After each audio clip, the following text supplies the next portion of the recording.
কবরের ভিতর থেকে আওয়াজ আসে, এ আবু জার, কে শেরে খোদা আলীর বিবি, কে হাসান হোসেনের আম্মা, কে দিন দুনিয়ার বাদশার কন্যা ফাতেমা? আমি কবর চিনি না, আমি কবর চিনি না, আমি কবর চিনি না। আমল যদি ভালো, আমি কবর তার সঙ্গে সুব্যবহার করব। আমল যদি খারাপ হয়, আমি কবর ছেড়ে দেব না। ও খালির যুবকেরা, ও আর খালির মুরব্বীরা, ও আর খালির মা বোনেরা, নবীর কন্যা ফাতেমা, যে ফাতেমা জান্নাতে মেয়েদের সরদারিনী হবে, ওই কবরের ব্যাপারে, ওই ফাতেমার ব্যাপারে কবরের যদি জবাব আসে, কবরের যদি উক্তি আসে, কবরের যদি উক্তি আসে, আপনি আমি যদি আল্লাহর উদ্দেশ্য মাফিক জীবন যাপন না করি, আল্লাহকে যদি রাজি না করতে পারি, আল্লাহকে যদি খুশি না করতে পারি, অন্য রাস্তায় জীবন কাটিয়ে যদি কবরে যাই, কবর ছেড়ে দেবে না। রাতে মারা গেলে সকাল যেন না হয়, রাতারাতি কবরস্থ করে দেবেন। আর আমার ইন্তেকালের পরে বেশি লোকজন যেন খবর দেবেন না, গুটি কত তড়িঘড়ি দাফন করে দেবেন। আল্লাহু আকবার। হযরত ফাতেমার ইন্তেকাল রাতে হলো, সুবহানাল্লাহ বলুন। আলী কাররামাল্লাহু ওয়াজহাহু গুটি কতক সঙ্গী সাথীদের সংবাদ দিলেন, গোসল হলো, কাফনের কাপড় হলো, জানাজা নামাজ পড়ে লাশ কবরস্থ করবেন। হযরত ফাতেমার লাশকে কবরের ভিতরে রাখার আগে নবীর একজন বিশিষ্ট সাহাবী আবু যার গফারি রাদিয়াল্লাহু আনহু কবরে নেমে পড়লেন।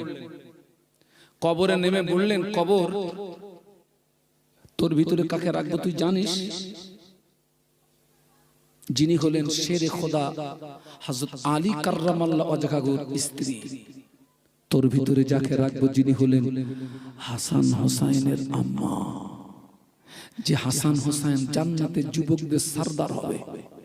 তোর ভিতরে যাকে রাখবো যিনি হলেন আকায়ে নামদার মুফাক্কারে মওজুদা সাইয়্যিদুল মুরসালিন রাহমাতাল লিল আলামিনের কন্যা হযরত ফাতেমা, যে ফাতেমা জান্নাতে মেয়েদের সরদারিনী হবে।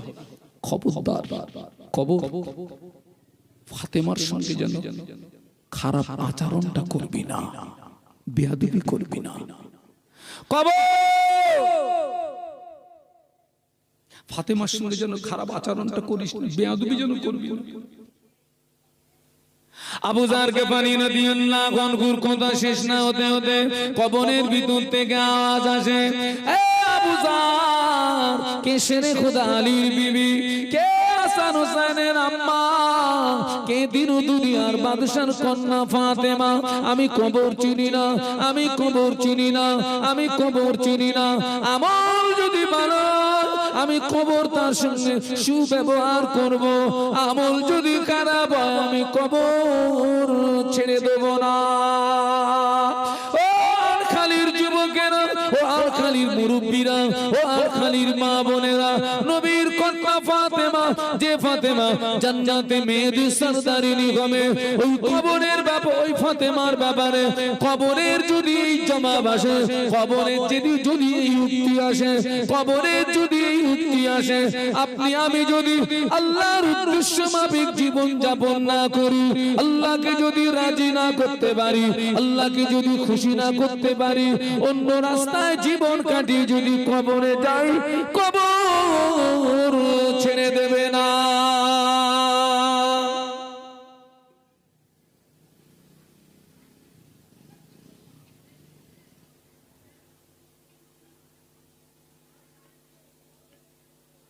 একদম গোড়ায় যাচ্ছি। আল্লাহ আমাদেরকে পৃথিবীতে পাঠিয়েছিলেন উদ্দেশ্য কি মনে নেই? ওমা খালাকতুল জিন্না ওয়াল ইনসা ইল্লা লিয়াবুদুন। বান্দা কি করবে? ইবাদত করবে। ভাইরে, ভাইরে, এই যেখানে বসে আছেন জায়গাটা আমার জায়গা, আমি এই জায়গাটা ভাইয়ের কাছে বিক্রি করেছি 5 লাখ টাকায়। আবার এই জায়গা 1 মাস পরে বিক্রি করেছি ওই ভাইয়ের কাছে 3 লাখ টাকায়। এক মাল বিক্রি করেছি কবার? আমি কি কারোর সঙ্গে চিটিংবাজি করেছি বলে মনে হয়? আরে এক মাল বিক্রি করেছি কবার? তাহলে আমি কি কারোর সঙ্গে চিটিংবাজি করেছি? কার সঙ্গে করেছি?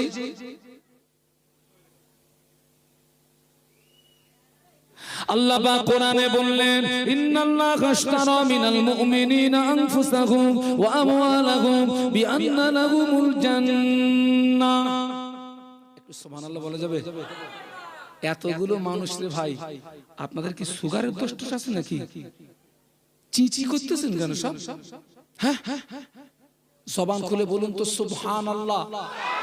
আরো জোরে বলুন। তাকবীর দেন, নারায়ে তাকবীর। আরো জোরে বলেন, নারায়ে তাকবীর। আল্লাহ কি বলছেন?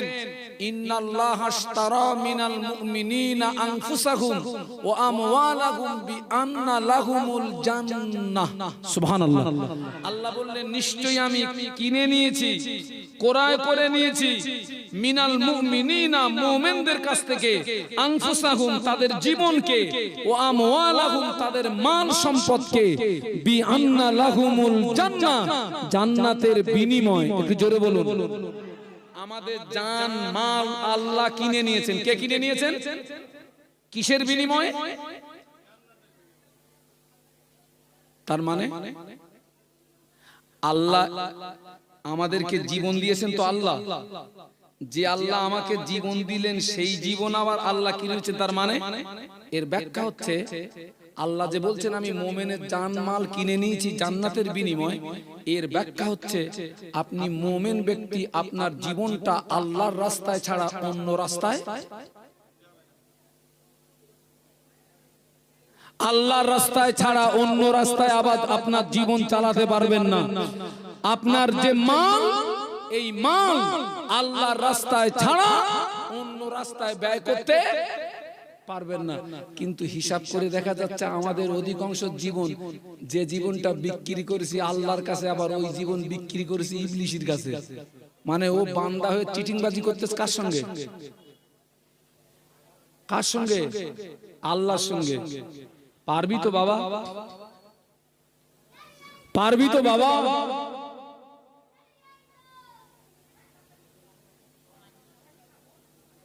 আহারে, এখনো সময় আছে, এখনো সময় আছে।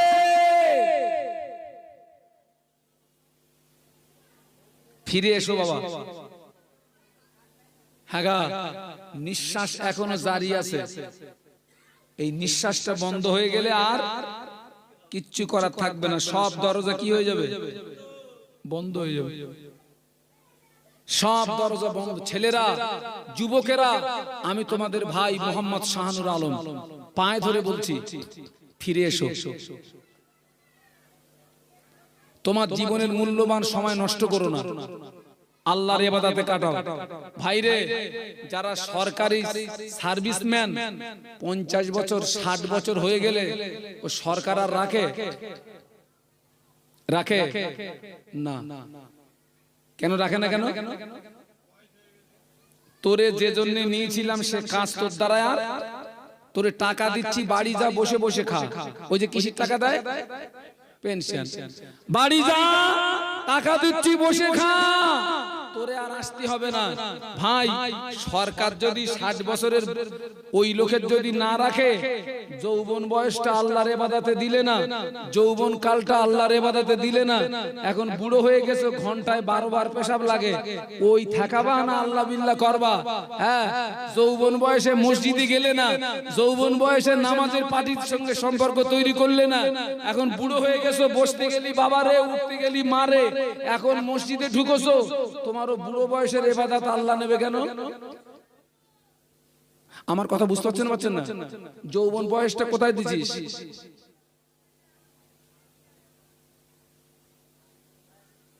ফজরের আযান হয়ে গেল,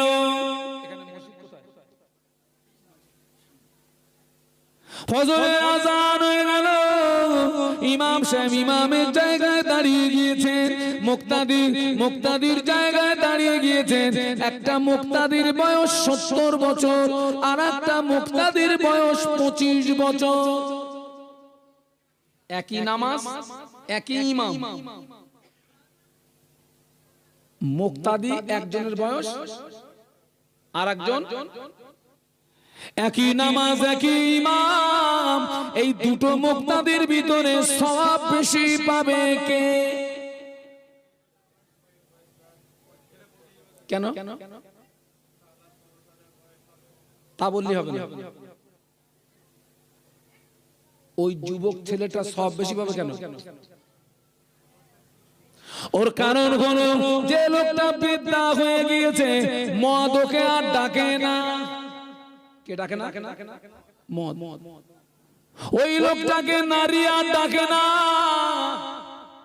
বুড়ো লোকের মেয়ে লোক ডাকবে, ডেকে মরবে, ও কি করবে?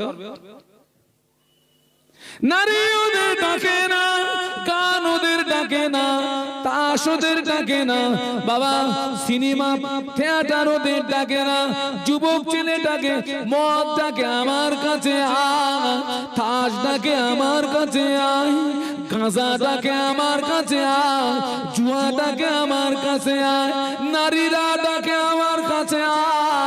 ওই যুবক ছেলেটা মদের মুখে লাথি মেরে, গাঁজার মুখে লাথি মেরে, তাসের মুখে লাথি মেরে, গানের মুখে লাথি মেরে, নারীর মুখে লাথি মেরে আল্লাহকে রাজি করানোর জন্য যখন আল্লাহু আকবার বলে নামাজে দাঁড়িয়ে যা, আল্লাহর আরশ খুশি হয়ে যায়।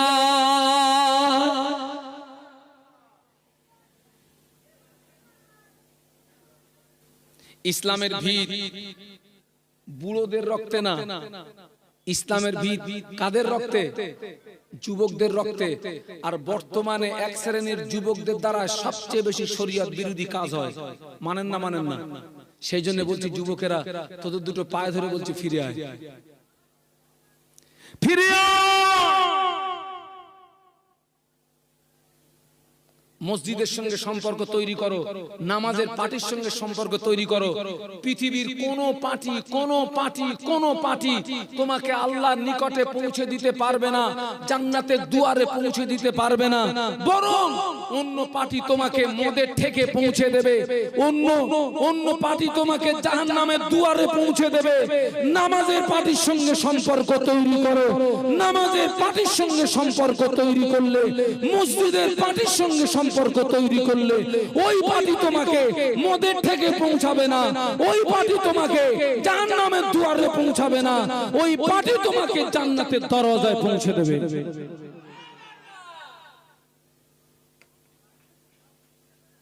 এখন সময় আছে, ফিরে এসো।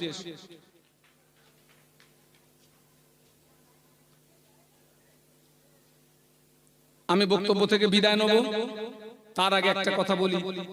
অনেকে নামাজ পড়ে, নামাজের যথেষ্ট ভুল আছে।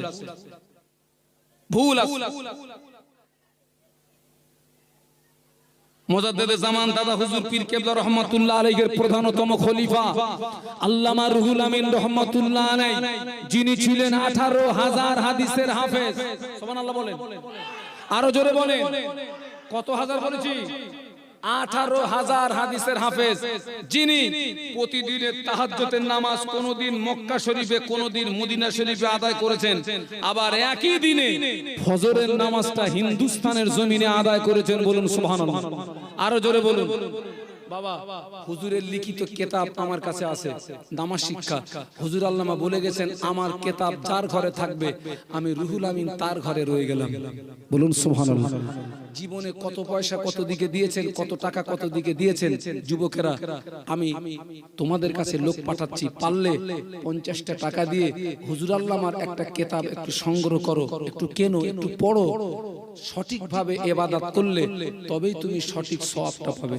এই যাও, সঠিকভাবে ইবাদত করলে তবেই তুমি সঠিক ইবাদত পাবে। ইবাদত যদি সঠিকভাবে না হয়, সওয়াব সঠিক পাওয়া যাবে না, কখনোই না। আজকে অত্যন্ত দুঃখের সঙ্গে বলছি, অনেক মুসলমানের ছেলেরা এখনো পর্যন্ত দাঁড়িয়ে পেশাব করে, পেশাব করে পানি নেয় না। অথচ কবরের আযাব সবচেয়ে বেশি হয় পেশাব থেকে না বাঁচার কারণে, পেশাবের ছিটে থেকে না বাঁচার কারণে। মায়েদেরকে বলবো, মায়েরা ইস্তিনজা করে পানি নেবেন, আর যখন ইস্তিনজায় যাবেন তখন খেয়াল রাখবেন কোনোভাবে যেন পেশাবের ছিটে আপনার গায়ে বলুন বলুন না লাগে। রাতে পেশাব করলে অন্তত একটা আলো জ্বালিয়ে পেশাব করবেন, আর সমতল জায়গায় যেন পেশাব করবেন না। রাসূল যখন বললেন যে পেশাবের ছিটে থেকে না বাঁচার কারণে কবরের আযাব সবচেয়ে বেশি হয়, এই কথা শোনার পরে দেখা গেল অনেক সাহাবীরা, কোন সাহাবী বোতল নিয়ে ঘুরতেন, কোন সাহাবী কাঁটি নিয়ে ঘুরতেন। পেশাব লাগলে কোন সাহাবী বোতলের ভিতরে পেশাব করতেন, আর কোন সাহাবী কাঁটি দিয়ে জমিনটা একটু খুঁড়ে ওখানে পেশাব ফেলতেন। ভাই, কাঁটি দিয়ে যদি জমিনটা একটু খুঁড়ে যদি সেখানে পেশাব ফেলা হয়, তাহলে পেশাব উইডোরও করার ভয় আর কি থাকে না। সাহাবীরা বোতল নিয়ে ঘুরতেন, কাঁটি নিয়ে ঘুরতেন। আজকের অত্যন্ত দুঃখের সঙ্গে বলছি, অনেক মুসলমানের ছেলেরা আজও পর্যন্ত সারা জীবন ওরা মাহফিল শুনেছে, সারা জীবন মাহফিল শুনেছে, কিন্তু এখনো পর্যন্ত পেশাব করে পানিটা নিতে শিখেনি। এটা দুঃখ, এটা আফসোস, এটা আফসোস। আরো একটা কথা বলবো, অনেক জওয়ান যুবক ছেলেরা, বাবা শুনে রেখে দে, 40 দিন অন্তর দুটো জায়গার লোম সাফ করবি বাবা। 40 দিন অন্তর দুটো জায়গার লোম সাফ করবে। একটা হচ্ছে বগলের লোম, আর একটা হচ্ছে নাভির নিচের লোম। এই দুটো জায়গার লোম সাফ করবেন।